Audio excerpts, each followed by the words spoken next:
Here comes the Broncos offensive unit here as they'll have it first to begin this third quarter. They built a good first-half lead. Now they have a chance to add on to it. And what I'm thinking is that the offensive staff spent the entire halftime just working with them on, here's what we think they're going to do to attack us in the second half. Nice first half that we've had, guys, but be prepared for some change-ups. We're going to see them when we kick it off in the second half. See how they handle any adjustments that might be made defensively.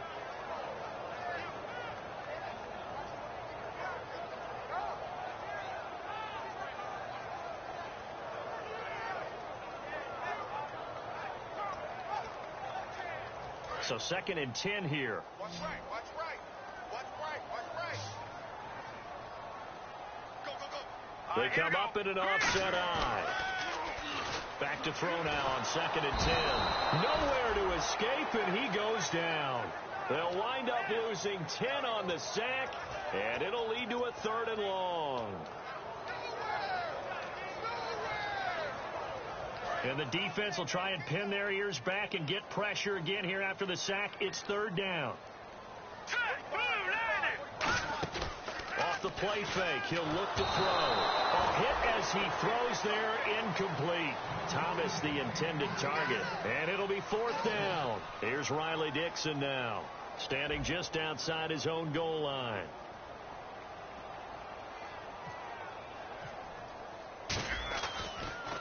He'll send this one into the mile-high air, and it's a good one. That's taken at around the 40. It's a 41-yard punt, but just a net of 31 following the run back. And this offense takes over in great shape right at the 50, 1st and 10.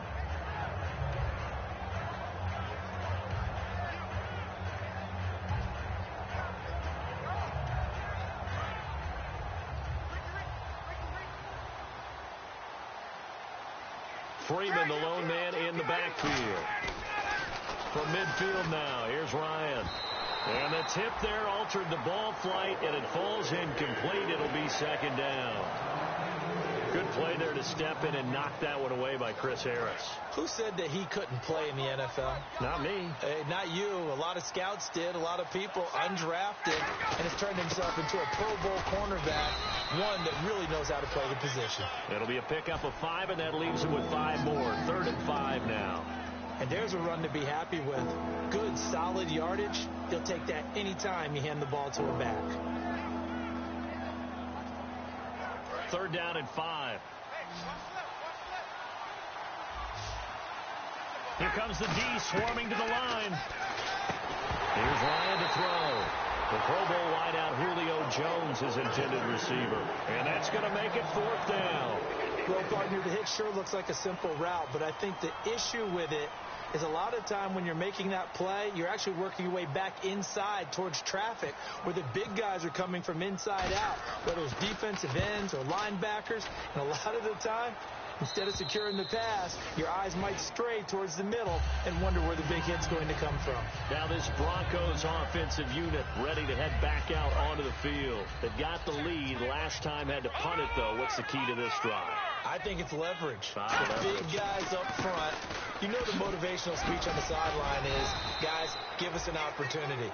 Protect the passer, create space for our runners, and let's go ahead and get these guys. Low man wins. Let's go do it on this drive. We'll watch that leverage on this drive. Simeon rolling to his right. Now he's got a man complete. And all the way down to the 26. A huge play there for Denver. 47 yards. So here we go, 1st and 10 now.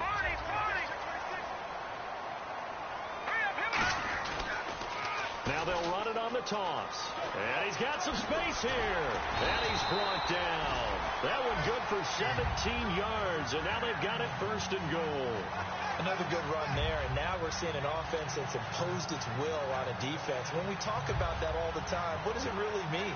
It means that the guys on the offensive line, they feel like they can do whatever they want. They're in the huddle saying, run it again. Give us another chance to smack someone and create some space. On the defensive side of the ball, not only have they imposed their will against you, you're almost powerless to figure out what you're doing there, but you got to keep your spirit up at the same time, and they're taking that too.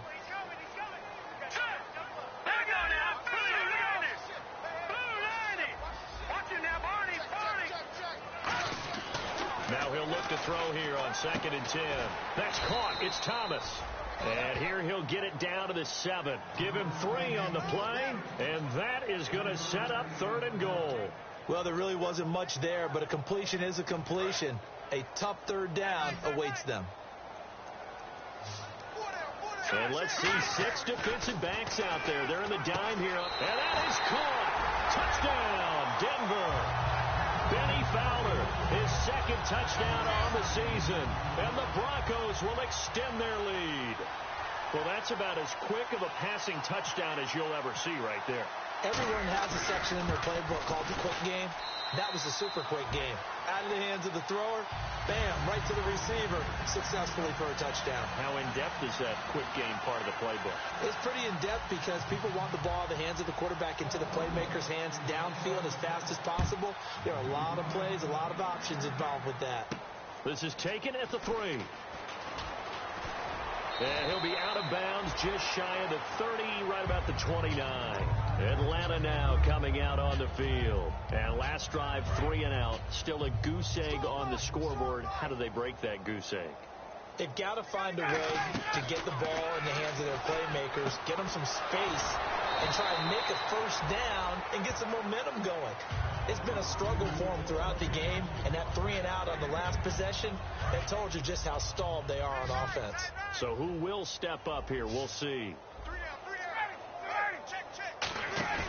A fake to Freeman. Now it's Ryan. And Tammy with it over the middle. And he's taken down, but not before he gets this into enemy territory across the 40. There are so many things to watch for when you play defense, and reading your keys, you always hear about that, having your eyes in the right place. Sometimes your eyes can fool you. How about that play action there? That sprang the big guy, didn't it? Able to dump it over the top to him. They're going to hurry back to the line now.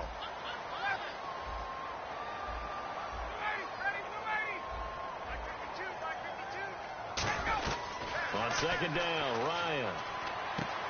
And incomplete there. A nice hit. Jars the ball free and brings up 3rd down.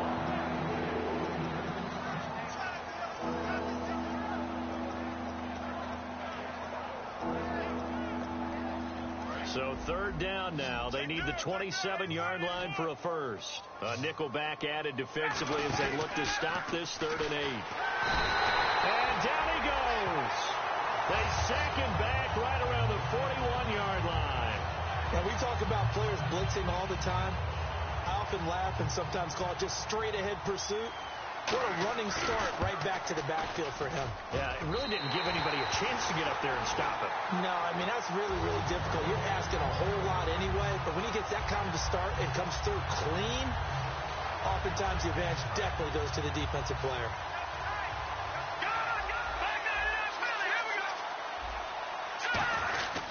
And they'll go ground game here with a tailback. And he's going to take this one down inside the 45. 9 yards is the pickup there, and they'll have a 2nd and 1. You know how we get focused at end of the half and end of the game situations about how much time's on the board and, you know, what you need to do? Sometimes you don't have to worry about that. That's just smart football. You know, that kind of a lead, staying in bounds, it burns clock, even in a situation that we're not really focused on it. 2 yards to go here on 3rd down. They'll put 2 receivers left, 2 to the right. Here's a play fake as they set up to throw. Got a man. He finds Sanders. And 5 yards on the play there as the drive will continue. Back now at the home of the champs, Sports Authority Field in Denver. A lot of happy faces in the crowd at this point as their guys have a big lead here to start quarter number 4.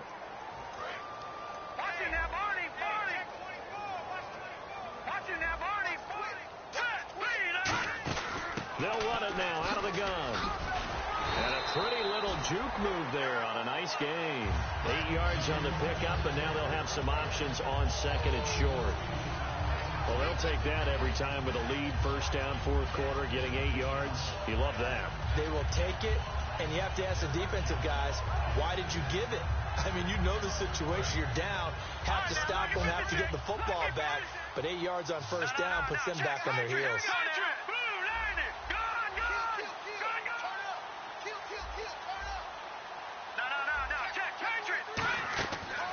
Simeon.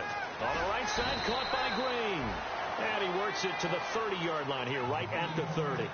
Well, the strategy was evident there. Get it to your tight end and make it a one-on-one play with a cornerback. Who's usually going to win that one? The tight end, but not there. Not in this situation. How about the corner defeating that logic and making a really nice tackle? Well, still in search of the first down after that last completion. And how about the dime look here? 6 DBs on 3rd and inches. Daring them to run the ball. And he's going to get the first down as they bring him down at the 23. And that looked like some pretty easy yardage there right up the gut. And he's a guy that has some height to him. So when you don't have to drop a shoulder or create or get through contact or trash, makes it a lot easier to stay upright, see the field, and make a run as we just saw there. It's a really nice 15-yard pickup, and now it's 1st and goal. Love the call by the offensive coordinator, recognizing the situation very well, calling for the play-action pass, and completing it. 1st and goal from the 8. Now they'll run it on the toss. And they'll go backwards here, losing yardage to the 14. He lost 6 there on the first down play. So while the offense has had a big day, no one on that side of the ball is excited about seeing a loss like that. Their goal, to make every play positive, and when you have a bad one like that, your next goal is to not let it spiral into more. It'll go as no gain on the play, and now they're looking at a 3rd and goal. So stuff for no gain on 2nd down brings up a pretty interesting 3rd from this distance. I'm throwing the ball, and I'm not even thinking about play pass. I'm going to let them know right away I'm throwing it, but I'm probably giving my quarterback some room, sprint him out to one side or the other, and give him an opportunity. If it breaks down, he can take off and run for it. Let's see, the defense might bring some added pressure as the offense is dealing with a 3rd and long. And the play clock's running down. Simeon drops it underneath for Booker.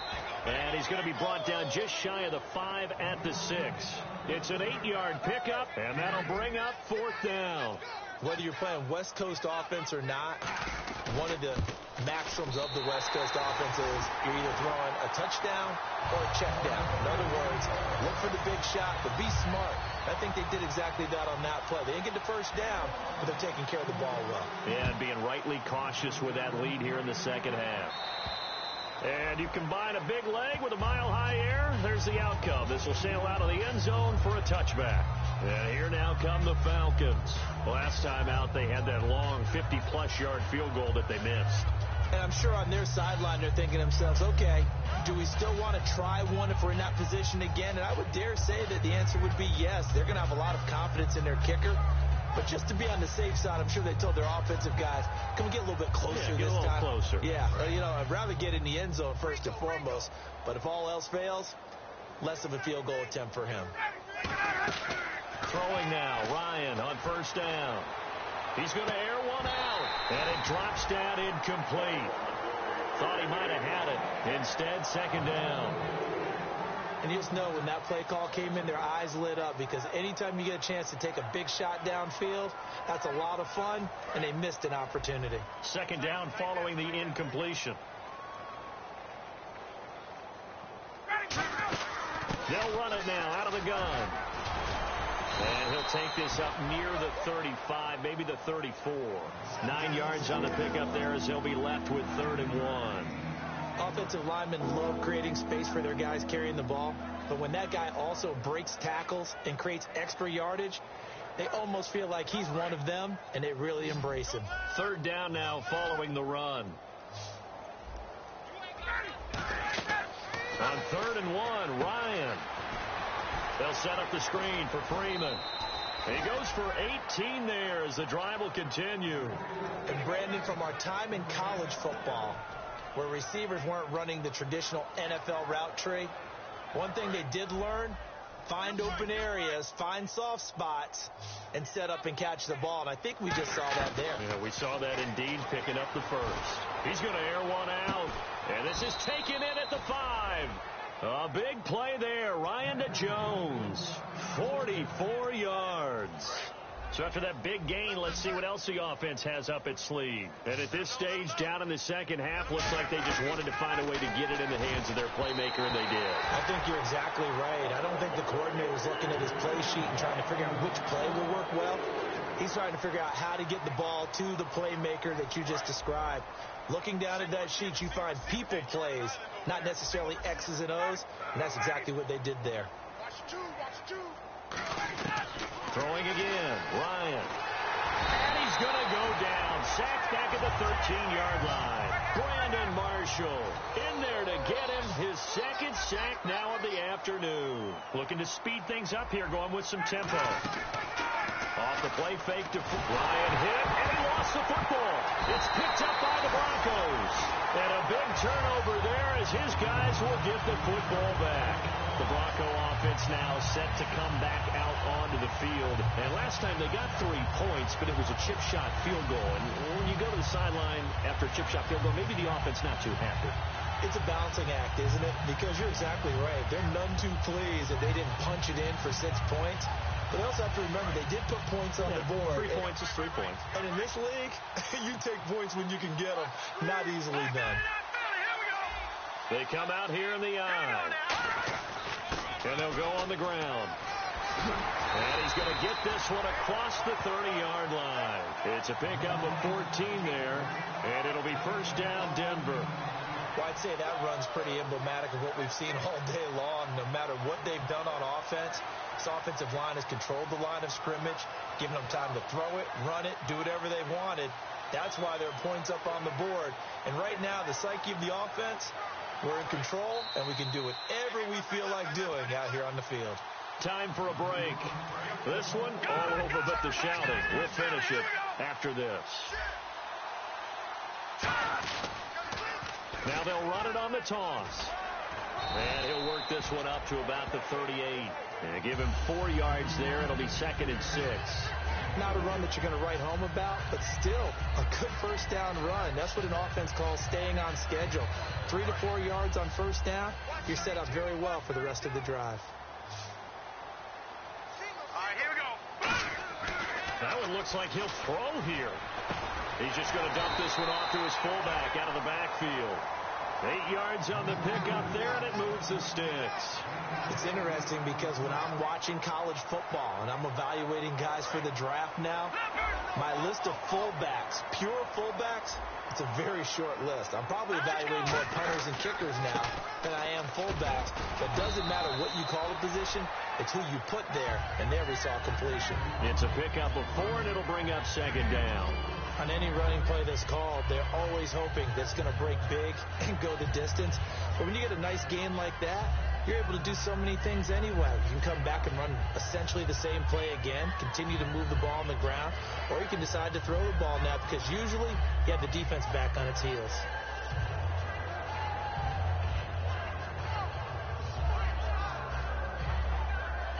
Second down to the offense in search of 6 yards.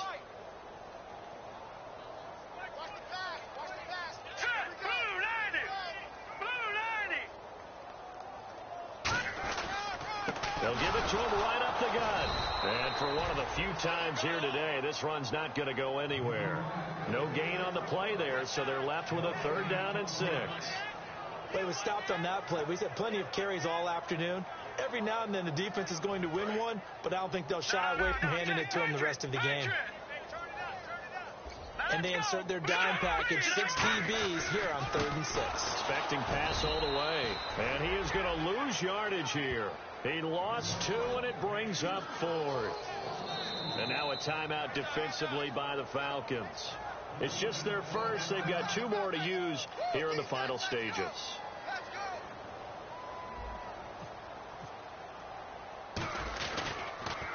44 on his first punt, and this is a good kick as well. And this will hit just beyond the goal line as it's into the end zone for a touchback. Now the Falcons offense, they get ready to head back out here. They are down big. They have not scored a single point. I don't know. Are they so defeated at this point you just want to get in the locker room and get the heck out of here? That is one way to approach it. Ryan hit, and he lost the football. It's pitched, and that might just cement it. A return for a late touchdown. So that is now 2 fumble return touchdowns. And you talk about something that's going to drive a head coach crazy. Without a doubt. But for the defensive guys, once you do it once, you create a frenzy. Everybody wants to get involved, and they got it done a second time. Now McManus to tack on the extra point.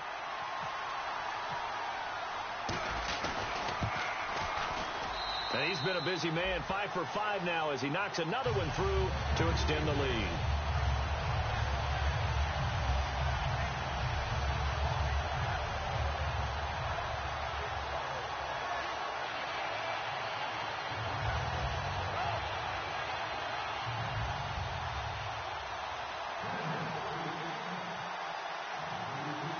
So here's the kickoff now as they'll get it again following that fumble return for a score.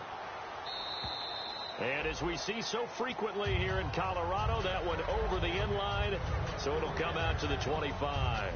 So out come the Falcons now. They are just obviously getting shellacked here in this one, Charles. What's the message if you're a coach for this final drive in a lopsided game like this?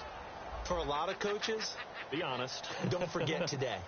Don't forget what has happened out here. Use that as ammo going forward. Exactly. Take a great look at that scoreboard. Realize how poorly. And he's going to be intercepted a third time.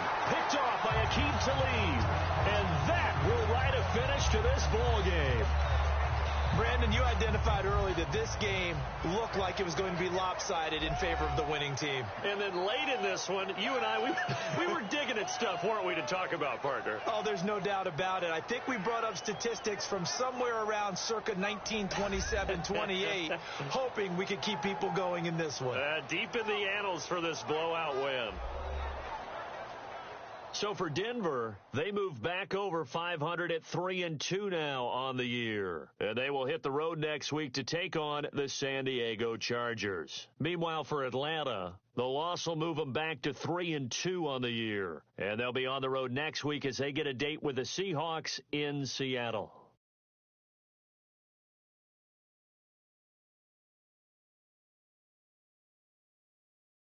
So that'll just about do it for Charles Davis. I'm Brandon Gaudin. You've been watching the NFL on EA Sports. For more, log on to easports.com.